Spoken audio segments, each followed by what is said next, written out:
নমস্কার বন্ধুরা, তোমরা দেখছো all India rankers YouTube channel. আজকে চলে এসেছি তোমাদের গ্রুপ সি গ্রুপ ডি একটি নতুন ক্লাস নিয়ে, যেটা আজকে থেকে তোমাদের শুরু হচ্ছে গ্রুপ সি এবং গ্রুপ ডির স্পেশাল ক্লাস। তোমাদের বলে রাখি, West Bengal SSC group C group ডির যে সিলেবাস, সেটা কিন্তু আমাদের আগের সিলেবাস অনুযায়ী এখন পর্যন্ত পড়াতে হচ্ছে। তার কারণ আমি ওয়েট করছিলাম তোমাদের যে 16 তারিখ পর্যন্ত। আমাদের গতকাল 16 তারিখ তো চলেই গেল, যেদিন আমাদের ফর্ম ফিল আপের একটা ডেটে বলেছিল যে এসএসসি, ঠিক আছে। তো সেই ডেটে আমাদের এখনো পর্যন্ত নোটিফিকেশন পাবলিশ করা হয়নি, তো ফর্ম ফিল আপ অনেক দূরের কথা। তো যাই হোক, তোমাদের কিন্তু এখনো পর্যন্ত নোটিফিকেশন যেহেতু আসেনি, আর ওয়েট করতে পারলাম না। তার জন্য কিন্তু তোমাদের এক্সাম কিন্তু তোমাদের হবে এই বছরের মধ্যে, এটা গ্যারেন্টি আছে। কিন্তু কবে হবে, 1 মাসের মধ্যে হয়ে যেতে পারে, 1 সপ্তাহের মধ্যে হয়ে যেতে পারে, মানে ওদের ইচ্ছা মতো হবে, কোনো এই নিয়ে আমাদের কোনো হাত নেই, ঠিক আছে। তো যাই হোক, যেটা আমাদের হাতে আছে সেটা হচ্ছে সিলেবাসটা কমপ্লিট করা এবং সেই অনুযায়ী আমাদের প্রস্তুতি নেওয়া। তো সিলেবাসটা কিসের ভিত্তিতে আমরা এখন প্রস্তুতিটা নেব? অবশ্যই প্রিভিয়াস ইয়ার যে আমাদের সিলেবাস রয়েছে গ্রুপ সি গ্রুপ ডি, সেই সিলেবাসের উপর আমরা এখন পড়তে থাকবো। তারপর যে নোটিফিকেশন জারি করা হবে, আশা করছি সেম সিলেবাসই থাকবে, শুধু প্যাটার্নের ক্ষেত্রে তোমাদের শুধুমাত্র 5-6 নম্বর হয়তো একটু বাড়া কমা হতে পারে। তো চলো তাহলে আমরা একবার আগের সিলেবাসটা দেখে নিই, যে আগের সিলেবাসে আমাদের কি ছিল। ফার্স্টে আমাদের সিলেবাসে ছিল গ্রুপ সি, যেটা দেখতে পাচ্ছ, আর group D group C syllabus same আছে, কোনো এখানে কিন্তু পার্থক্য নেই। শুধু গ্রুপ ডির ক্ষেত্রে ইংরেজি সেকশনটা নেই, বাদ বাকি গ্রুপ সি গ্রুপ ডি একদম ওভারঅল সিলেবাস সেম আছে, ঠিক আছে। তো আমরা দেখে নিই এবার যে আগের আমাদের কিন্তু জিকে জেনারেল নলেজ, যেখানে কিন্তু আমাদের বলা হয়েছে যে candidate general knowledge of the environment around him her its application to society. সুতরাং জেনারেল নলেজ সম্পর্কে আমাদের আশপাশের যে সমস্ত এনভায়রনমেন্টে যে ঘটনাগুলো ঘটছে সেই সম্পর্কে আমাদের জ্ঞাত থাকতে হবে। তার সাথে সাথে কারেন্ট অ্যাফেয়ার্স রয়েছে 15 নম্বর। কি আছে কারেন্ট অ্যাফেয়ার্সে? শুধু কিন্তু এখানে কারেন্ট অ্যাফেয়ার্স নেই, ঠিক আছে, ভালো করে দেখবে। এখানে বলা হয়েছে একদম কিন্তু স্পোর্টস, আমাদের যে স্পেশালি কি বলা হয়েছে, পার্টেনিং টু স্পোর্টস এবং history, literature, culture, geography, economic science, polity, Indian constitution, scientific research, etcetera etcetera, মানে আরও অনেক কিছু এই সম্পর্কিত আমাদের কারেন্ট অ্যাফেয়ার্স সম্পর্কে কিন্তু আমাদের জানতে হবে। সুতরাং আমাদের এখানে সাবজেক্টের ক্লাসও থাকছে, তার সাথে সাথে কিন্তু সাবজেক্টের সাথে সাথে আমাদের কারেন্ট ইভেন্ট, যেমন ইতিহাস সাথে সম্পর্কিত যে সমস্ত কারেন্ট ইভেন্ট, আমরা যদি বলি ধোলাভিরা যেমন ইউনেস্কো ওয়ার্ল্ড হেরিটেজ সাইট হয়েছে কত সালে, যেমন 2021-এ হয়েছে। তো এইরকম যে আমাদের কারেন্ট ইভেন্ট, কারেন্ট অ্যাফেয়ার্স, সেটা ইতিহাস সম্পর্কে হোক, স্পোর্টস থেকে হোক, আমাদের জিওগ্রাফি থেকে হোক, লিটারেচার থেকে হোক, বা আমাদের কোনো ধরনের অ্যামেন্ডমেন্ট করা হলো কোনো কনস্টিটিউশনে কারেন্ট ইভেন্টের মধ্যে পড়ে যাচ্ছে, সেই সম্পর্কিত সমস্ত তথ্য আমাদের দেখতে হবে। সুতরাং এই জিকে এবং কারেন্ট অ্যাফেয়ার্স 15-15-30 নম্বর কিন্তু আমাদের হাতে রয়েছে। দ্য বেস্ট কিন্তু এখানে কিন্তু তোমাদের প্রিপারেশন করানো হবে। চ্যানেলটা তার জন্য তোমরা সাবস্ক্রাইব করে রাখো। এরপরে আমাদের কি আছে আর দেখি। ইংরেজি রয়েছে তোমাদের 15 নম্বর, গ্রুপ ডির ক্ষেত্রে ইংরেজিটা ক্যান্সেল আছে, বাদ আছে। এবং অ্যারিথমেটিকের ক্ষেত্রে কিন্তু আমাদের 15 নম্বর আছে, যেখানে একদম সিম্পল পাটিগণিত আমাদের রয়েছে, ঠিক আছে। তো একদম ইজি রয়েছে, ম্যাথে ফুল স্কোর করা যায়, কোনো এখানে কোনো সমস্যা নেই। ইংরেজিতে ফুল স্কোর করা সম্ভব। এবং জিকে এবং কারেন্ট অ্যাফেয়ার্স এই দুটোতেও কিন্তু ফুল স্কোর না হলেও 90%-এর ওপর সিলেবাস কমপ্লিট করা একদম সম্ভব, যেহেতু এটা আমাদের রাজ্যের এক্সাম, ঠিক আছে। তাহলে কিন্তু আমাদের এই আগের যে সিলেবাস রয়েছে 15-15-30 নম্বর, এই 30 নম্বর মাথায় রেখে আমরা এখন মোটামুটি ক্লাসটা কন্টিনিউ করছি। আজকে থেকে আমাদের শুরু হচ্ছে ফার্স্ট ক্লাস, এটা গ্রুপ সি গ্রুপ ডির জন্য স্পেশাল ক্লাস শুরু হচ্ছে আজকে থেকে, ঠিক আছে। তো আজকের ক্লাসে গুরুত্বপূর্ণ 30টা গুরুত্বপূর্ণ প্রশ্নোত্তর নিয়ে আলোচনা করব, এবং যেখানে আমাদের কারেন্ট অ্যাফেয়ার্সের কোশ্চেনও ইনক্লুড করা থাকবে। আজকের ক্লাসটা তোমাদের সহজ মনে হলেও কিন্তু এটা কোনোভাবেই কিন্তু সহজ নয়, কারণ এই ধরনের প্রশ্নই কিন্তু তোমাদের পরীক্ষায় আসবে group D 8 pass, group C মাধ্যমিক পাস। এর থেকে হাই লেভেল কিন্তু আমাদের কোনো রকমভাবে হবে না। আমরা এসএলএসটিতেও দেখেছি প্রশ্ন একদম কিন্তু আমাদের ইজি মানের কিন্তু ছিল, ইজি টু মডারেট, অর্থাৎ মোটামুটি তোমরা 7 থেকে 8টা প্রশ্ন মোটামুটি মিডিয়াম সাইজের ছিল, এসএলএসটির কথা বলছি। এবং বাদবাকি কোশ্চেন একদম ইজি ছিল, যেগুলো সবাই কিন্তু করতে পারবে। তো তোমাদের কিন্তু 90% করা সম্ভব, একদম কোনো টেনশন নেই।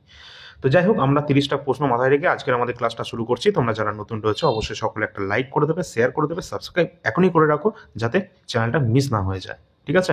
চলো, আজকের আমাদের প্রথম কোশ্চেন শুরু হচ্ছে এখান থেকে। তার আগে টেলিগ্রাম চ্যানেলে সকলে যুক্ত হবে, কারণ এখানেই সমস্ত গুরুত্বপূর্ণ আপডেট, যে কোনো নোটিফিকেশন পাবলিশ হোক বা যে কোনো লিঙ্ক কিন্তু তোমরা কিন্তু এখানেই পেয়ে যাবে, ঠিক আছে। কোথাও আর তোমাদের খোঁজার দরকার নেই বা ইউটিউবে বারবার সার্চ করার দরকার নেই কোন নোটিফিকেশন কখন আসছে।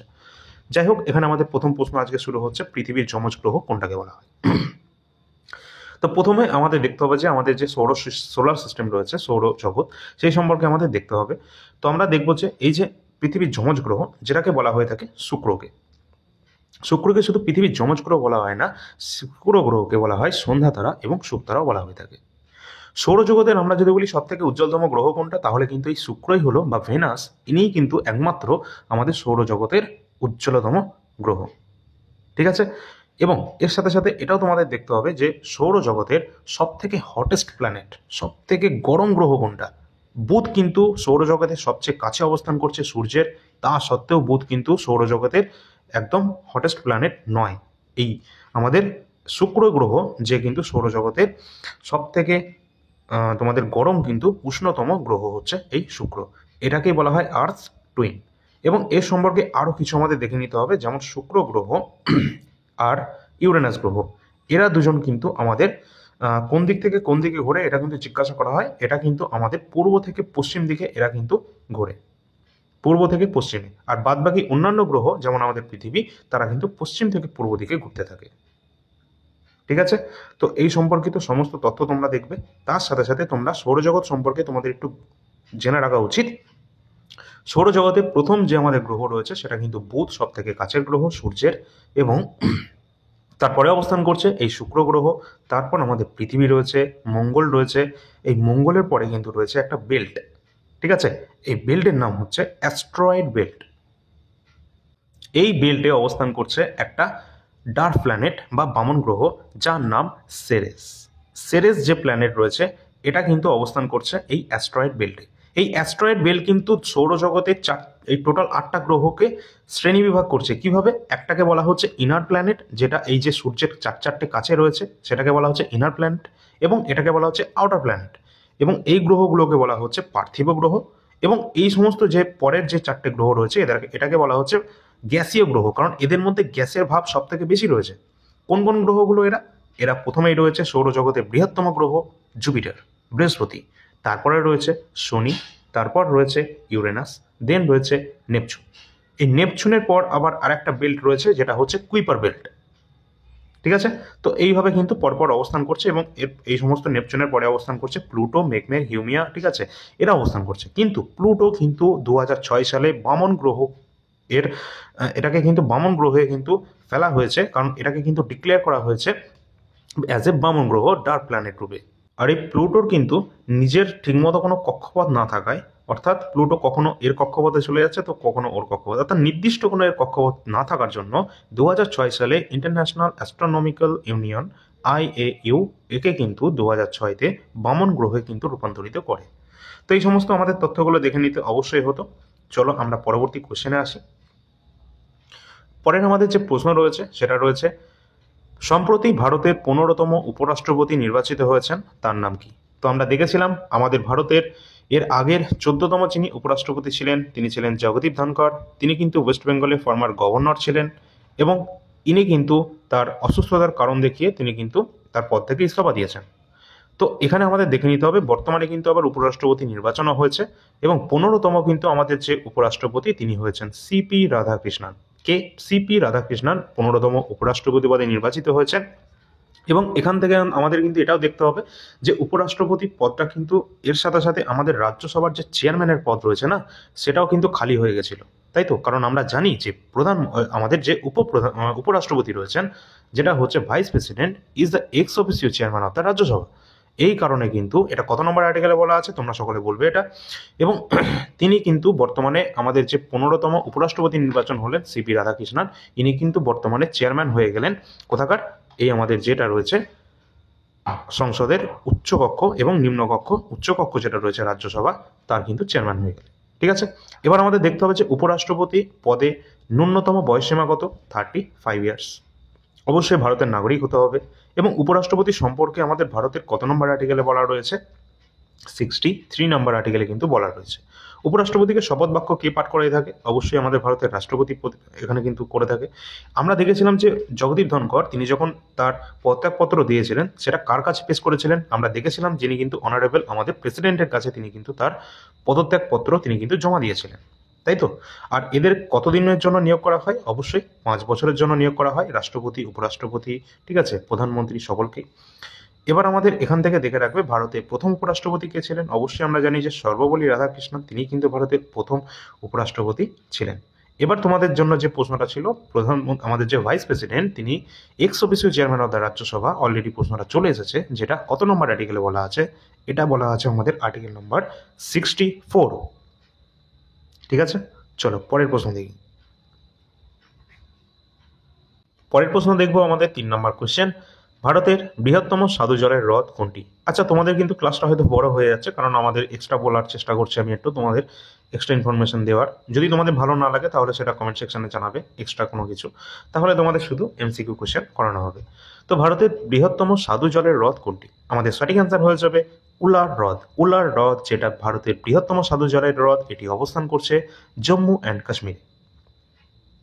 এবার যদি বলা হয় ভারতের বৃহত্তম লবণাক্ত জলের হ্রদ কোনটি, তাহলে কিন্তু আমাদের হয়ে যাবে ভারতের বৃহত্তম যে উপকূলীয় লেগুন রয়েছে, যেটাকে আমরা বলি চিল্কা, অবস্থান করছে কোথায়? ওড়িশাতে। তো ওড়িশায় অবস্থান করছে চিল্কা, যেটা ভারতের বৃহত্তম লবণাক্ত জলের হ্রদ। এবং ভারতের স্বাদু জলের হ্রদ রয়েছে বৃহত্তম, যেটা উলার হ্রদ, যেটা জম্মু অ্যান্ড কাশ্মীরে অবস্থান করছে। এর সাথে সাথে এটাও দেখবে যে ভারতের বৃহত্তম অভ্যন্তরীণ লবণাক্ত জলের হ্রদ যেটা রয়েছে, সেটা রাজস্থানে অবস্থান করছে সম্বর হ্রদ। আর তার সাথে সাথে দেখবে এখানে ভারতের দীর্ঘতম হ্রদ যদি আমি বলি, তাহলে কিন্তু আমাদের ভেম্বনাথ হয়ে যাবে, যেটা কেরালাতে রাজ্যে অবস্থান করছে। ঠিক আছে, এর সাথে সাথে এটাও দেখতে হবে যে ভারতে ফ্লোটিং ন্যাশনাল পার্ক কিন্তু রয়েছে একটা, যেটা আমরা বলে থাকি কেইবুল লামজাও ন্যাশনাল পার্ক। এটা কোন হ্রদে অবস্থান করছে? এই যে ন্যাশনাল পার্কটা রয়েছে কেইবুল লামজাও ন্যাশনাল পার্ক, এটা একটা ভাসমান জাতীয় উদ্যান, ফ্লোটিং ন্যাশনাল পার্ক, অবস্থান করছে কোন হ্রদে? এটা একটা হ্রদে অবস্থান করছে। কোন হ্রদ? যেটা হচ্ছে লোকটাক হ্রদ, যেটা মণিপুর রাজ্যে অবস্থান করছে। লোকটাক হ্রদ এখানেই অবস্থান করছে কেইবুল লামজাও ন্যাশনাল পার্ক।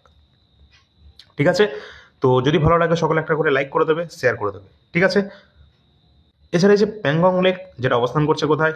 লাদাখে। তারপরে রয়েছে পুলিকট, যেটা অবস্থান করছে অন্ধ্রপ্রদেশে। আর এখান থেকে আরেকটা দেখবে যে দক্ষিণ ভারতের দিকে যদি দেখি, যে উল্কাপাতের ফলে সৃষ্ট সব থেকে বড় যে আমাদের মানে একটা হ্রদের সৃষ্টি হয়েছিল উল্কাপাতের পথে, তো সেই হ্রদের নাম কি? লোনার। লোনার হ্রদ, যেটা মহারাষ্ট্রে অবস্থান করছে। ঠিক আছে, চলো পরের প্রশ্ন দেখি এবার। পরের আমাদের প্রশ্ন রয়েছে যে তিস্তা নদীর পশ্চিম ভাগ এটা কি নামে পরিচিত? তো তিস্তা নদীর পশ্চিম ভাগ আমাদের সঠিক অ্যান্সার হয়ে যাবে তরাই নামে পরিচিত। আর তরাই কথার অর্থ কি? স্যাঁতসেতে।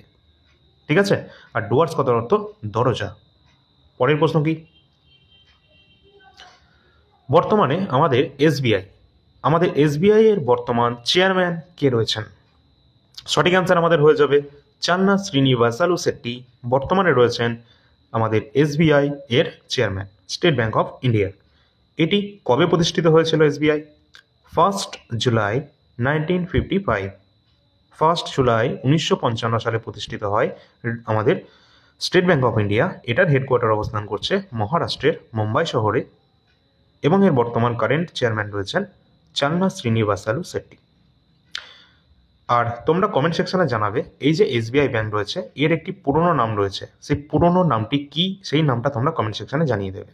এটা অলরেডি আমাদের আগের ক্লাসে জানানো হয়েছিল। পরের প্রশ্ন, কোন শহরকে ভারতের ম্যানচেস্টার বলা হয়? আমরা জানি যে ভারতের ম্যানচেস্টার বলা হয়ে থাকে কাকে? আহমেদাবাদ শহরকে। কোথায় অবস্থান করছে? গুজরাটে। ভারতের গুজরাটে অবস্থান করছে আহমেদাবাদ। আর তোমাদের বলে রাখি, এখানেই কিন্তু অবস্থান করছে আমাদের সব থেকে বড় ক্রিকেট স্টেডিয়াম, যেটা হচ্ছে কি Narendra Modi stadium, also known as Motera stadium, যেটাই গুজরাটে আহমেদাবাদে অবস্থান করছে এই স্টেডিয়ামটি। আর এখানেই 2023-এর যে ওডিআই ক্রিকেট ওয়ার্ল্ড কাপের যে ফাইনাল ম্যাচ, সেটা কিন্তু খেলা হয়েছিল অস্ট্রেলিয়া ভার্সেস ইন্ডিয়ার মধ্যে, যেখানে আমাদের ভারত যদিও এখানে হেরে যায়, অস্ট্রেলিয়া কিন্তু এখানে উইনার হয়েছিল। তো দেখে রাখবে, অবশ্যই ইম্পর্টেন্ট রয়েছে এটা। পরের প্রশ্ন দেখি। আর এই আহমেদাবাদেই কিন্তু রয়েছে সর্দার বল্লভভাই প্যাটেলের স্ট্যাচু অফ ইউনিটি, 182 মিটার উচ্চতা। ঠিক আছে, চলো পরের প্রশ্ন, রকি পর্বত কোন মহাদেশে অবস্থান করছে? তো রকি পর্বত অবস্থান করছে, এটি কিন্তু উত্তর আমেরিকায় অবস্থান করছে। কোন মহাদেশ? উত্তর আমেরিকা যে কন্টিনেন্ট রয়েছে সেখানেই অবস্থান করছে এই রকি পর্বত। পরের প্রশ্ন,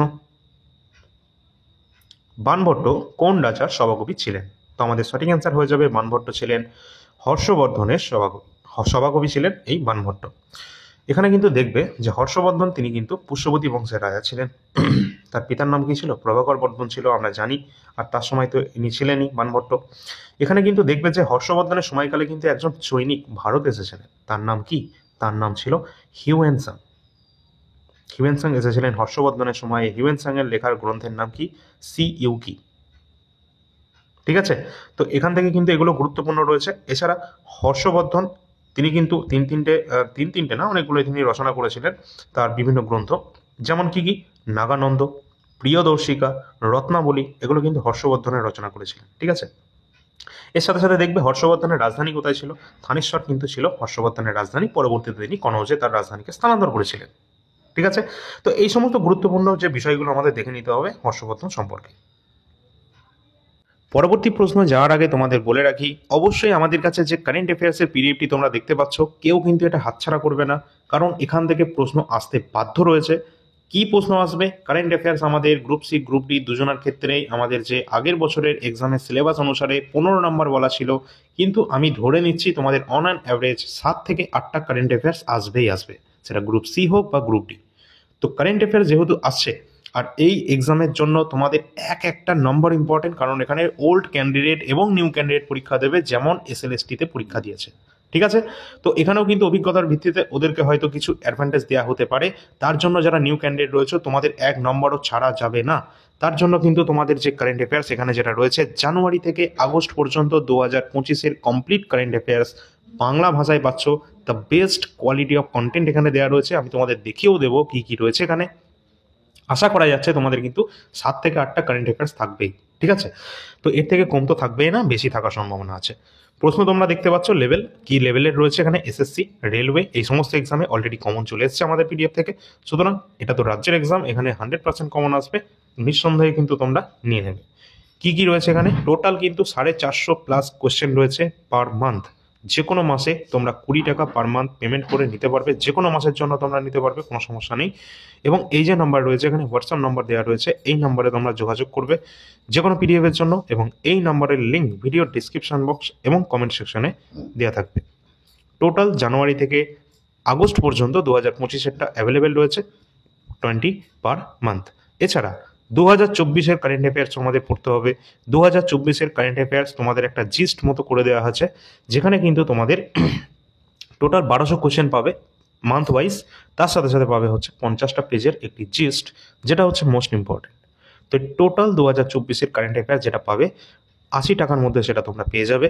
এবং 2025-এর যে কোনো মাসের কারেন্ট অ্যাফেয়ার্সের জন্য তোমাদের 20 টাকা পেমেন্ট করতে হবে। ঠিক আছে, যাদের প্রয়োজন রয়েছে অবশ্যই ডিসক্রিপশনের নাম্বার দেওয়া আছে, যোগাযোগ করবে। অলরেডি তোমরা যে পিডিএফটা দেখছো সেটা এসএলএসটির জন্য আমরা দিয়েছিলাম, এবং এসএলএসটিতে 90%-এর উপর অলরেডি তারা কমনও পেয়েছে এই পিডিএফ থেকে, শুধুমাত্র ইতিহাসে। তো ইতিহাসের বর্তমান পিডিএফ আমাদের বর্তমানে অ্যাভেলেবেল রয়েছে, তোমরা সেটা দেখতে পাচ্ছ পুরো সুন্দরভাবে, একদম প্রপার সিকোয়েন্স অনুসারে কিন্তু এখানে দেওয়া রয়েছে। পুরো বেদ থেকে যে সমস্ত প্রশ্ন রয়েছে, অলরেডি অনেক প্রশ্ন চলে এসেছে এসএলএসটি 9, 10 এবং 11, 12-এ। পুরাণ থেকে প্রশ্ন হচ্ছে, সিন্ধু সভ্যতা সম্পর্কে যা প্রশ্ন এখানে রয়েছে সব কিন্তু এখানে দেওয়া রয়েছে। সিন্ধু সভ্যতা সম্পূর্ণ গুরুত্বপূর্ণ সাইটগুলো দেওয়া রয়েছে, কোনটা কোথায় অবস্থান করছে, কোন নদীর তীরে অবস্থান করছে, এই প্রশ্নটাই কিন্তু এসএলএসটিতে চলে এসেছে, পারলে তোমরা দেখে নেবে। ঠিক আছে, প্রতিটি প্রশ্ন এখান থেকে লাইনে লাইনে প্রশ্ন রয়েছে, যেগুলো এক্সামে অলরেডি চলে এসেছে। প্রাচীন ভারত, মধ্য ভারত, আধুনিক ভারতের কমপ্লিট তোমরা কিন্তু পিডিএফটি পেয়ে যাচ্ছ, এবং শেষের দিকে পারবে তোমরা একদম 1 লাইনার কিছু কোশ্চেন অ্যান্সার, যেটা কিন্তু একদম মুখস্থ করার জন্য দ্য বেস্ট হতে যাচ্ছে রিভিশনের জন্য। ঠিক আছে, তো এখানে তোমরা দেখতে পাচ্ছ বিভিন্ন আধুনিক ভারতের যে সমস্ত কোশ্চেন পেপারগুলো রয়েছে, বিভিন্ন আন্দোলন সম্পর্কে রয়েছে। এই টোটাল পিডিএফটা তোমাদের 80টা পেজের মধ্যে কভার করা রয়েছে, যেটা তোমরা এখানে দেখতে পাচ্ছ। এবং আমরা শেষের দিকে যদি চলে আসি, তাহলে আমরা ওয়ান শট কিছু প্রশ্ন উত্তর পাবো, যেখান থেকে প্রশ্নে আমাদের ডাইরেক্ট এক্সামে কিন্তু এখান থেকে প্রশ্ন কমন চলে আসবে। তো এই পিডিএফ যাদের প্রয়োজন আছে তোমরা অবশ্যই যোগাযোগ করবে। এছাড়া অন্যান্য পিডিএফ এর মধ্যে বর্তমানে অ্যাভেলেবেল রয়েছে, যেটা তোমরা সেটা দেখতে পাচ্ছ।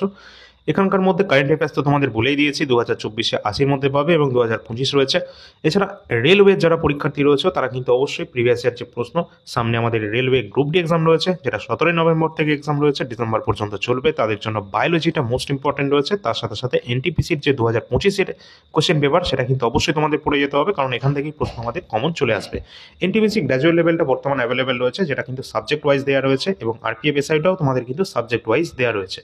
এর সাথে সাথে এনটিপিসি আন্ডার গ্র্যাজুয়েটটাও তোমাদের রেডি করা হবে, যেটা তোমরা মোটামুটি কিছুদিন পর পাবে। এবং এখানেও কিন্তু এই সমস্ত প্রশ্ন তো তোমাদের পড়ে যেতে হবে রেলওয়ে গ্রুপটির জন্য, এবং কারেন্ট অ্যাফেয়ার্সও সমস্ত এক্সামের জন্য ইম্পর্টেন্ট। তো এখানে আমাদের টেলিগ্রামের লিঙ্ক দেওয়া রয়েছে, ডিসক্রিপশন বক্সে দেখতে পাবে, এবং এই নাম্বারের লিঙ্কটাও দেওয়া থাকবে। তো চলো পরবর্তী প্রশ্ন আমরা দেখে নিই। পরের প্রশ্ন আছে, বর্তমানে রিজার্ভ ব্যাংকের বর্তমান গভর্নর কে রয়েছেন? রিজার্ভ ব্যাংক অফ ইন্ডিয়া এর বর্তমান গভর্নর রয়েছেন সঞ্জয় মালহোত্রা। সঞ্জয় মালহোত্রা বর্তমানে রিজার্ভ ব্যাংকের গভর্নর রয়েছেন এবং এই রিজার্ভ ব্যাংক অফ ইন্ডিয়া, যেটা 1 এপ্রিল 1935 1935 1 এপ্রিল এটা প্রতিষ্ঠিত হয়েছিল, এটারও হেডকোয়ার্টার অবস্থান করছে মহারাষ্ট্রের মুম্বাই শহরে। এবং এখানে সঞ্জয় মালহোত্রা তিনি কিন্তু বর্তমানে গভর্নর পদে রয়েছেন, আর এই ব্যাংকের জাতীয়করণ হয়েছিল 1949-এ। পরের প্রশ্ন আছে, বুদ্ধচরিত গ্রন্থের রচয়িতা কে ছিলেন? তো বুদ্ধচরিত যারা কিন্তু গ্রন্থের রচয়িতা ছিলেন অশ্বঘোষ। এই ধরনের বিভিন্ন ঐতিহাসিক গ্রন্থগুলো আমাদের দেখতে হবে, যেমন অর্থশাস্ত্র কৌটিল্যের লেখা, কৌটিল্য, চাণক্য বা বিষ্ণুগুপ্ত। এছাড়া ইন্ডিকা বইটি রয়েছে আমাদের মেগাস্থেনিসের লেখা। কালিদাসের অনেকগুলো লেখা রয়েছে, অভিজ্ঞান শকুন্তলম, মালগীভাগ্নি মিত্রম, কুমার সম্ভবম, রঘুবংশম। এছাড়া চরকের রয়েছে চরক সংহিতা। ঠিক আছে, এই ধরনের যেমন মুদ্রা রাক্ষস রয়েছে আমাদের বিশাখ দত্তের লেখা। ঠিক আছে, এমন রয়েছে আমাদের ফাহিয়ান। ফাহিয়ান তিনি কিন্তু লিখেছিলেন কি, ফোকোকি এই গ্রন্থের রচয়িতা ছিলেন ফাহিয়ান। হর্ষবর্ধনের দেখলাম আমরা একটু আগে রত্নাবলী, প্রিয়দর্শিকা, নাগানন্দর ছিল, কলহনের রাজধানী ছিল, যেখান থেকে আমরা কাশ্মীরের ইতিহাস সম্পর্কে জানতে পারি। এইভাবে তোমাদের কিন্তু দেখে নিতে হবে। পরের প্রশ্ন, সিন্ধু সভ্যতায় নিচের কোন ধাতুটির ব্যবহার ছিল না? তো সিন্ধু সভ্যতায় এমন একটা ধাতু ছিল যেটার ব্যবহার ছিল না, এটাও কিন্তু অলরেডি তোমাদের এসএলএসটিতে হয়তো চলে এসেছে। এখানে একটা প্রশ্ন এসেছিল, হয়তো তোমাদের ধাতু ছিল, নয়তো তোমাদের কোনো একটা পশু ছিল। ঠিক আছে, তো ধাতু হিসাবে কিন্তু সিন্ধু সভ্যতার বাসীরা লোহার ব্যবহার জানতো না, এবং আমরা যদি বলি পশু হিসাবে সিন্ধু সভ্যতার বাসীরা, তারা কিন্তু ঘোড়ার ব্যবহার তাদের জানা ছিল না। তারা কিন্তু ব্যবসা বাণিজ্য করতো সিন্ধু সভ্যতার বাসীরা। তারা মেসোপটেমিয়ার সাথে, সুমেরীয়দের সাথে, চীনাদের সাথে, মিশরীয়দের সাথে তারা কিন্তু ব্যবসা বাণিজ্য চলতো, এর প্রমাণ কিন্তু পাওয়া গেছে। এছাড়া তারা কিন্তু কার্পাস রিলেটেড যে সমস্ত বস্ত্রগুলো ছিল, তারা সেই সমস্ত এগুলো রপ্তানি করতো বিদেশে। এর সাথে সাথে এটাও দেখবে, সিন্ধু সভ্যতা আবিষ্কার করেছিলেন কে? 1921-এর দয়ারাম সাহানি সিন্ধু সভ্যতা আবিষ্কার করেছিলেন। আর এই সিন্ধু সভ্যতা বেশিরভাগটাই আমাদের হরপ্পান নদীর তীরে অবস্থান করায় এটাকে হরপ্পান সিভিলাইজেশনও বলা হয়ে থাকে। এখানে কিন্তু আমরা জানি যে এই সভ্যতাটা মোটামুটি তাম্র ব্রোঞ্জ যুগের সভ্যতা, এই জন্য এটাকে তাম্র ব্রোঞ্জ যুগের সভ্যতা বলা হয়ে থাকে। এবং এই সময় মানুষ কিন্তু লোহার ব্যবহার যদিও জানা ছিল না তাদের, তার সাথে সাথে তারা ঘোড়ার ব্যবহার জানতো না। এবং এরই কিন্তু একটা ইম্পর্টেন্ট সাইট রয়েছে, এখান থেকেও প্রশ্ন এসেছে, যেটা হচ্ছে মহেঞ্জোদারো। 1922 সালে রাখাল দাস ব্যানার্জি তিনি কিন্তু এটি আবিষ্কার করেছিলেন। আর মহেঞ্জোদারোতেই অবস্থান করছে গ্রেট বাথ এবং গ্রেট গ্র্যানারি, অর্থাৎ বৃহৎ শস্যাগার এবং বৃহৎ স্নানাগার, এই দুটোই কিন্তু পাওয়া গেছে হচ্ছে এই মহেঞ্জোদারোতে। এছাড়া আমাদের কিন্তু দেখতে হবে আরেকটা সাইট রয়েছে, যেটা কিন্তু লোথাল হচ্ছে আমাদের ভারতের গুজরাট রাজ্যে অবস্থান করছে, যেটা হচ্ছে একটা বন্দর নগরী ছিল। এর সাথে এটাও দেখতে হবে যে ধোলাভিরা ছিল একটা হরপ্পান সাইট, যেটা কিন্তু ইউনেস্কো ওয়ার্ল্ড হেরিটেজ সাইটের অন্তর্ভুক্ত 2021-এ। এবং এখানে কিন্তু বিশাল বড় একটা কিন্তু জলাশয় কিন্তু দেখতে পাওয়া গেছে। ঠিক আছে, চলো পরের প্রশ্ন। আর ইতিহাস থেকে তোমাদের কোনো সমস্যা নেই, ইতিহাসের যে পিডিএফটা তোমাদের দেখালাম সেটা যদি তোমরা সংগ্রহ করে নাও, ইতিহাস থেকে এমন কোনো কোশ্চেন থাকবে না যেটা তোমাদের এক্সামে তোমরা দেখতে পাবে না। ঠিক আছে, পরের প্রশ্ন আছে ভারতের জাতীয় কংগ্রেস। জাতীয় কংগ্রেস থেকে এসএলএসটিতে প্রচুর প্রশ্ন এসেছে, মোটামুটি 6 থেকে 7টার কাছাকাছি কোশ্চেন চলে এসেছিল। আর সমস্ত প্রশ্ন যে কটা এসেছে আমাদের পিডিএফে সব ছিল। জাতীয় কংগ্রেস, এখান থেকে আমরা দেখব ভারতের জাতীয় কংগ্রেসের প্রথম মহিলা সভাপতি কে ছিলেন? সরোজিনী নাইডু, প্রথম ভারতীয় মহিলা কিন্তু সরোজিনী নাইডু। আর যদি বলা হতো প্রথম মহিলা সভাপতি, তাহলে হতো অ্যানি বেসান্ত। এই যে আমাদের জাতীয় কংগ্রেস রয়েছে, এটা কত সালে প্রতিষ্ঠিত হয়েছিল? 1885 সালে প্রতিষ্ঠা করেছিলেন কে? O Hume, Allan Octavian Hume. তিনি কিন্তু 1885-তে এই ভারতের জাতীয় কংগ্রেস তিনি কিন্তু প্রতিষ্ঠা করেছিলেন। এই সময় ভারতের যে আমাদের ভাইসরয় ছিলেন, তার নাম কি? Lord Dufferin. আর এই যে জাতীয় কংগ্রেস, এর প্রথম অধিবেশন হয়েছিল কোন জায়গায়? বোম্বাইয়ের গোকুল দাস তেজপাল সংস্কৃত কলেজ, এটাও এসএলএসটি চলে এসেছিল। এবং এই যে আমাদের জাতীয় কংগ্রেসের প্রথম সভাপতি কে ছিলেন? উমেশ চন্দ্র ব্যানার্জি। এখানে টোটাল 72 জন প্রতিনিধি কিন্তু অংশগ্রহণ করেছিলেন। এছাড়া এখান থেকে আরও অন্যান্য প্রশ্ন তৈরি হয়, যেমন জাতীয় কংগ্রেসের প্রথম মুসলিম সভাপতি যদি বলি, তাহলে কিন্তু বদরুদ্দিন তৈয়াবজি হবে, যিনি কিন্তু মাদ্রাজে অধিবেশনে সভাপতিত্ব করেছিলেন। এছাড়া প্রথম ইংরেজ সভাপতি যদি বলি, তাহলে জর্জ উইল হতো। প্রথম আমরা যদি বলি প্রথম জাতীয় কংগ্রেসের একটা প্রশ্ন তোমাদের হয়, হ্যাঁ, স্বাধীনতার প্রাক্কালে, তাহলে কিন্তু হতো আমাদের জেবি কৃপালিনী। ঠিক আছে, জেবি কৃপালিনী। এখান থেকে একটা প্রশ্ন দেখে রাখবে গান্ধীজি সম্পর্কে। গান্ধীজি কিন্তু শুধুমাত্র জাতীয় কংগ্রেসের একবারই সভাপতিত্ব করেছিল, প্রথম এবং শেষবার, যেটা হচ্ছে বেলগাঁও অধিবেশন 1924 সালে। ইম্পর্টেন্ট রয়েছে, অবশ্যই এক্সামের জন্য গুরুত্বপূর্ণ এটা। তার সাথে সাথে ভারতের জাতীয় কংগ্রেসের কোন জায়গায় এখানে বন্দে মাতরম গানটি গাওয়া হয়েছিল? কোন অধিবেশনে? 1896-এর কলকাতা অধিবেশনে, যেখানে সভাপতিত্ব করেছিলেন রহিমতুল্লাহ সাহানি। ঠিক আছে, প্রতিটা কোশ্চেন জাতীয় কংগ্রেস থেকে ইম্পর্টেন্ট রয়েছে। এছাড়া এটাও দেখবে যে সুরাট অধিবেশনে কিন্তু নরমপন্থী চরমপন্থী কংগ্রেসের দুটো ভাগে বিভক্ত হয়ে যায় 1907-এর সুরাট অধিবেশনে। প্রতিটা কোশ্চেন ইম্পর্টেন্ট রয়েছে জাতীয় কংগ্রেস থেকে, অলরেডি আমাদের ক্লাসও দেওয়া রয়েছে।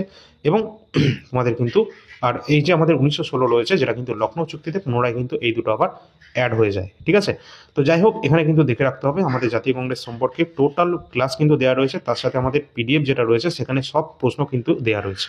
পরের প্রশ্ন আছে, 2025 সালের অস্কার প্রাপ্ত প্রথম যে প্রাপ্ত সেরা ছবি কোনটি?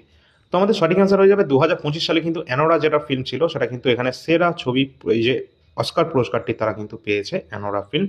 অবশ্যই দেখে রাখবে, এক্সামের জন্য ইম্পর্টেন্ট রয়েছে। এর সাথে সাথে কিন্তু ওপেনহাইমার, যেটা কিন্তু 2024-এর অস্কার উইনার। ঠিক আছে, এখানে কিন্তু আরেকটা জিনিস দেখে রাখবে, এই অস্কার অ্যাওয়ার্ড এটাকে কিন্তু আমরা একাডেমি অ্যাওয়ার্ড হিসেবে কিন্তু চিনি, যেটা কিন্তু মার্কিন যুক্তরাষ্ট্র কিন্তু থেকে এই অ্যাওয়ার্ডটা কিন্তু দেওয়া হয়ে থাকে। প্রথম কবে দেওয়া হয়? 1929-এ প্রথম দেওয়া হয়েছিল। এবার আমরা যদি বলি আমাদের ভারতীয় হিসাবে প্রথম কে পেয়েছেন, ভারতীয় হিসাবে প্রথম অস্কার পেয়েছিলেন কে? সঠিক অ্যান্সার হয়ে যাবে আমাদের ভানু আথাইয়া। ঠিক আছে, ভানু আথাইয়া তিনি কিন্তু প্রথম অস্কার পেয়েছেন। এবং এখান থেকে আরেকটাও দেখে রাখবে যে এই যে অস্কারের যে ক্যাটাগরিগুলো রয়েছে না, সেখান থেকে এটা দেখে রাখবে যে এ আর রহমান নামটা দেখে রাখবে, এক্সামের জন্য ইম্পর্টেন্ট রয়েছে। এ আর রহমান তিনি কিন্তু সাল 2009-তে স্ল্যাম ডগ মিলিনিয়ারের জন্য দুটি কিন্তু অস্কার তিনি কিন্তু পেয়েছেন। এ আর রহমান সাল 2009, এটাও পরীক্ষায় চলে আসে। পরের প্রশ্ন দেখি। পরের প্রশ্ন রয়েছে আমাদের মুঘল ভারত থেকে, কবুলিয়ত এবং পাট্টা প্রথা কে চালু করেছিলেন? সঠিক অ্যান্সার আমাদের হয়ে যাবে যেটা শের শাহ সুরি। শের শাহ সুরি, যার আসল নাম ফরিদ খাঁ, তিনি কিন্তু কবুলিয়ত এবং পাট্টা প্রথা চালু করেছিলেন। এবং এখানে আরেকটা প্রশ্ন দেখবে যে শের শাহ তার উপাধি, এর যে হ্যাঁ, এখান থেকে আরেকটা প্রশ্ন হয়। যাই হোক, তোমরা এই প্রশ্নটা দেখে রাখবে যে শের শাহের রাজধানী কোথায় ছিল? এটা কিন্তু দিল্লিতে ছিল। ঠিক আছে, শের শাহের রাজধানী ছিল দিল্লিতে। তিনি কিন্তু সূর্যের রাজবংশ ছিল, তারই কিন্তু রাজা ছিলেন তিনি। আর তার সাথে যে গুরুত্বপূর্ণ একটা যুদ্ধ হয়েছিল, হুমায়ুনকে তিনি পরাজিত করেছিলেন এবং বিতাড়িত করেছিলেন। সাল 1539-এ হয়েছিল চৌসার যুদ্ধ। এবং তার পরের বছরই আর একটা যুদ্ধ হয়েছিল, কনৌজ বা বিল্পগ্রামের যুদ্ধ, 1540। এই দুটো পরীক্ষায় আসে, এই দুটো দেখে রাখবে। তার সাথে সাথে তিনি কিন্তু GT road, grand tank road, এটা কিন্তু তিনি নির্মাণ করেছিলেন, এটাও দেখতে হবে। তো এই সমস্তগুলো তোমরা দেখে রাখবে। আর তার সমাধিস্থল কোথায় অবস্থান করছে? বিহারের সাসারামে।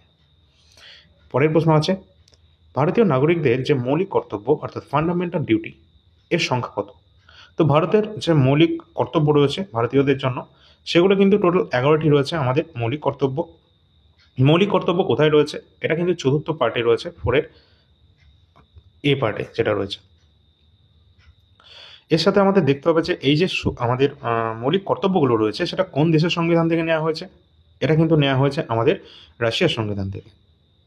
এবং মৌলিক অধিকারগুলো নেওয়া হয়েছিল কোথা থেকে? আমেরিকার সংবিধান থেকে। ঠিক আছে, এর সাথে দেখবে এটাও হচ্ছে কত নম্বর সংবিধান সংশোধনীর মাধ্যমে আমাদের এই মৌলিক কর্তব্যকে যুক্ত করা হয়েছে? 42 নম্বর সংবিধান সংশোধনীর মাধ্যমে মৌলিক কর্তব্য যুক্ত হয়েছিল 1976 সালে। প্রাথমিকভাবে যদিও এটাকে 10টি যুক্ত করা হয়েছিল, পরে আবার আরেকটা অ্যামেন্ডমেন্ট করে এটা 11টি মৌলিক কর্তব্য যুক্ত করা হয়। এবং এই 11তম মৌলিক কর্তব্য যেটা যুক্ত করা হয়েছিল 2002-এর 86 নম্বর অ্যামেন্ডমেন্ট অ্যাক্টের মাধ্যমে। আর এটা পার্ট নাম্বার তো আমাদের 4-এর এতে আছে, যেটাতে অ্যামেন্ডমেন্ট করা হচ্ছে 1976-এর 42 নম্বর অ্যামেন্ডমেন্ট, যেটা 10টা আর্টিকেল এখানে যুক্ত হয়েছিল। তো এটা কবে হয়েছিল? এখানে কিন্তু আমাদের দেখতে হবে এই যে আর্টিকেলটা যুক্ত তো হচ্ছে, এটা কত নম্বর আর্টিকেলে যুক্ত হচ্ছে? 51-র এতে কিন্তু রয়েছে, যেটা পার্ট নাম্বার 4-এর এতে আছে। ঠিক আছে, তো এর সাথে এটাও দেখতে হবে যে এখানে 10টা তো আমাদের 76 সালে এটা হয়ে গেল, 10টা অ্যাড হলো। এর সাথে সাথে আর একটা যুক্ত হয়েছে পরে, যেটা 2002-এর 86তম অ্যামেন্ডমেন্ট একটা যুক্ত হয়েছিল, 11তম সংবিধান, মানে আমাদের মৌলিক কর্তব্য। এখানে কিন্তু দেওয়া রয়েছে যে 6 থেকে 14 বছর বয়সীদের বিনামূল্যে বাধ্যতামূলক শিক্ষার অধিকার কিন্তু এ কথা বলা রয়েছে, তার পিতামাতার একটা কর্তব্য। পরের প্রশ্ন, যদি ভালো লাগে সবাই একটা লাইক করে দিও। ঠিক আছে, আর পরের ক্লাসের জন্য অবশ্যই চ্যানেলটা সাবস্ক্রাইব করে রাখবে, নাহলে কি করে পাবে ক্লাস। পরের প্রশ্ন, রাজ্যসভার পদাধিকার বলে সভাপতি কে রয়েছেন? এটা প্রথমেই বলে দিয়েছি, যেটা আমাদের আর্টিকেল নম্বর 64-এ দেওয়া রয়েছে, যে x officio chairman of the Rajya Sabha, যেটা কিন্তু আমাদের ভাইস প্রেসিডেন্ট। তো আমাদের বর্তমানে যিনি রয়েছেন তার নামটা তোমরা কমেন্ট সেকশনে বলবে, তো আমাদের উপরাষ্ট্রপতি এখানে রাইট অ্যান্সার হবে। পরের প্রশ্ন, গোয়ার বর্তমান মুখ্যমন্ত্রী পদে কে রয়েছেন? অবশ্যই দেখবে মুখ্যমন্ত্রী কিন্তু অনেক জায়গায় পাল্টে গেছে এবং রাজ্যপালও কিন্তু পাল্টেছে, দেখতে হবে আমাদের। এখানে আমাদের রাইট অ্যান্সার হয়ে যাবে প্রমোদ সাওয়ান্ত, গোয়ার বর্তমান চিফ মিনিস্টার। পরের প্রশ্ন, আমাদের গণপরিষদের প্রথম স্থায়ী সভাপতি কে রয়েছেন? গণপরিষদের প্রথম সভাপতি বলা হলে তাহলে কিন্তু সচ্চিদানন্দ সিনহা, এবং গণপরিষদের প্রথম স্থায়ী সভাপতি বলা হলে তাহলে কিন্তু রাজেন্দ্র প্রসাদ, এবং অস্থায়ী বললেও কিন্তু সচ্চিদানন্দ সিনহা। পরের প্রশ্ন কি আছে আমাদের? রাজ্যসভায় ভারতের রাষ্ট্রপতি কতজন সদস্যকে মনোনীত করে থাকেন? আমরা জানি এটা 12 জন সদস্যকে মনোনীত করে থাকেন। কোথায়? রাজ্যসভায় রাষ্ট্রপতি করে থাকেন, কিন্তু লোকসভাতে আগে করা হতো 2 জন অ্যাংলো ইন্ডিয়ানকে, যেহেতু এটাকে সরিয়ে দেওয়া হয়েছে। কত নম্বর অ্যামেন্ডমেন্ট অ্যাক্ট? 2019-এ করা হয়েছে, তোমরা বলবে সেটা। নেক্সট কোশ্চেন আছে, নিচের কোনটি ভারতের প্রাচীনতম হাইকোর্ট? তো আমাদের সঠিক অ্যান্সার হয়ে যাবে আমাদের ভারতের প্রাচীনতম হাইকোর্ট হচ্ছে কলকাতা হাইকোর্ট। কলকাতা হাইকোর্ট এটা কবে প্রতিষ্ঠিত হয়েছিল? 1862-র 1 জুলাই প্রথম ভারতের হাইকোর্ট কলকাতা হাইকোর্ট প্রতিষ্ঠিত হয়েছিল, এবং এর সাথে সাথে কিন্তু পরবর্তীতে বোম্বে এবং মাদ্রাজ হাইকোর্টও কিন্তু প্রতিষ্ঠিত হয়েছিল। এর সাথে দেখতে হবে যে আমাদের ভারতের যে কলকাতার যে হাইকোর্ট রয়েছে আমাদের পশ্চিমবঙ্গের, এর যে এখতিয়ার, এখানে থেকে একটা প্রশ্ন আছে, এটা সার্কিট বেঞ্চ, ঠিক আছে? মেন কথা যেটা হচ্ছে সার্কিট বেঞ্চ কোথায় অবস্থান করছে? কলকাতা হাইকোর্টে। তো সঠিক অ্যান্সার হয়ে যাবে এটা কিন্তু পোর্ট ব্লেয়ার, আন্দামানে অবস্থান করছে কিন্তু এই কলকাতা হাইকোর্টের সার্কিট বেঞ্চ। পরীক্ষায় অলরেডি চলে এসেছে কোনো না কোনো এক্সাম। তাহলে তোমাদের জন্য আর একটা প্রশ্ন থাকছে যে কলকাতা হাইকোর্ট 1862-র দিকে, তাহলে দিল্লি হাইকোর্ট কবে প্রতিষ্ঠিত হয়েছিল? এটা তোমরা কমেন্ট সেকশনে জানিয়ে দেবে। পরের প্রশ্ন আসি, বলা হয়েছে যে নিচের কোনটি ভারতের আচ্ছা, এখানে বলা আছে সম্প্রতি প্রয়াত কোন প্রধানমন্ত্রীকে ভারতরত্ন 2024-এ সম্মানিত করা হয়েছে? তো এখানে কিন্তু দেখে নিতে হবে যে সম্প্রতি প্রয়াত প্রধানমন্ত্রী ছিলেন যাকে ভারতরত্ন দেওয়া হয়েছে 2024-এ মরণোত্তর, যার নাম কি? পিভি নরসিমা রাও আমাদের option number B right answer হয়ে যাবে। আর এই 2024-এ টোটাল কতজনকে ভারতরত্ন সম্মানে ভূষিত করা হয়েছে? টোটাল 5 জনকে কিন্তু দেওয়া হয়েছিল, যার মধ্যে মরণোত্তর দেওয়া হয়েছিল 4 জনকে। ঠিক আছে, কতজনকে? 4 জনকে কিন্তু মরণোত্তর ভারতরত্ন দেওয়া হয়েছিল, এবং একজন কিন্তু আমাদের যিনি ছিলেন, যার নাম লাল কৃষ্ণ আদবানি, তিনি কিন্তু এখানে জীবিত অবস্থায় 2024-এ ভারতরত্ন পুরস্কার পেয়েছিলেন। তো টোটাল 5 জন কে কে? একজন রয়েছেন কর্পূরী ঠাকুর, যিনি কিন্তু বিহারের মুখ্যমন্ত্রী ছিলেন, লালকৃষ্ণ আডবাণী ছিলেন, পিভি নরসিমা রাও, চৌধুরী চরণ সিং এবং MS স্বামীনাথন, যিনি কিন্তু ভারতের সবুজ বিপ্লবের জনক ছিলেন। পরীক্ষায় অলরেডি অনেক প্রশ্ন কিন্তু এখানে কিন্তু চলে এসেছে, তো প্রতিটা প্রশ্ন ইম্পর্টেন্ট। পরের প্রশ্ন, বলা হয়েছে যে হাইকোর্টে রিট জারি করার ক্ষমতা কোন ধারায় উল্লেখ করা রয়েছে? যেহেতু হাইকোর্টের রিট জারি করার কথা বলা হচ্ছে, তাহলে কিন্তু আমাদের আর্টিকেল নাম্বার 226 রাইট অ্যান্সার হয়ে যাবে।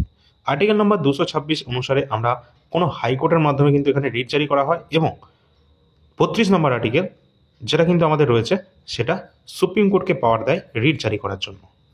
তাহলে সুপ্রিম কোর্টের জন্য 32 আর্টিকেল এবং হাইকোর্টের জন্য 226 নম্বর আর্টিকেল। এবার রিট এখানে টোটাল কত রকমের হয়ে থাকে পরীক্ষায় জিজ্ঞাসা করা হয়, আর রিট কখন জারি করা হয় অবশ্যই দেখে রাখবে। তো টোটাল 5 ধরনের যে রিট, যেটা হচ্ছে habeas corpus, mandamus, prohibition, Centauri এবং কোঅরেন্টো।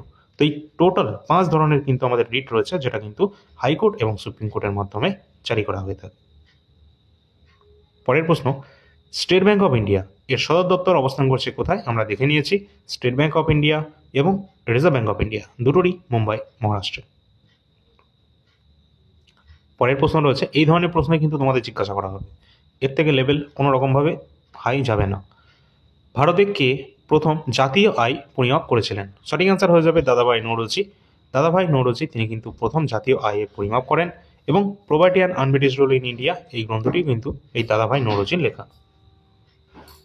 পরের প্রশ্ন, প্রথম পঞ্চবার্ষিকী পরিকল্পনা কত সালে চালু হয়েছিল? অবশ্যই সেই সময় কিন্তু আমাদের পণ্ডিত জওহরলাল নেহরু ছিলেন। 1951 সালে প্রথম পঞ্চবার্ষিকী পরিকল্পনা চালু হয়েছিল, 1951 থেকে 1956-র মধ্যে।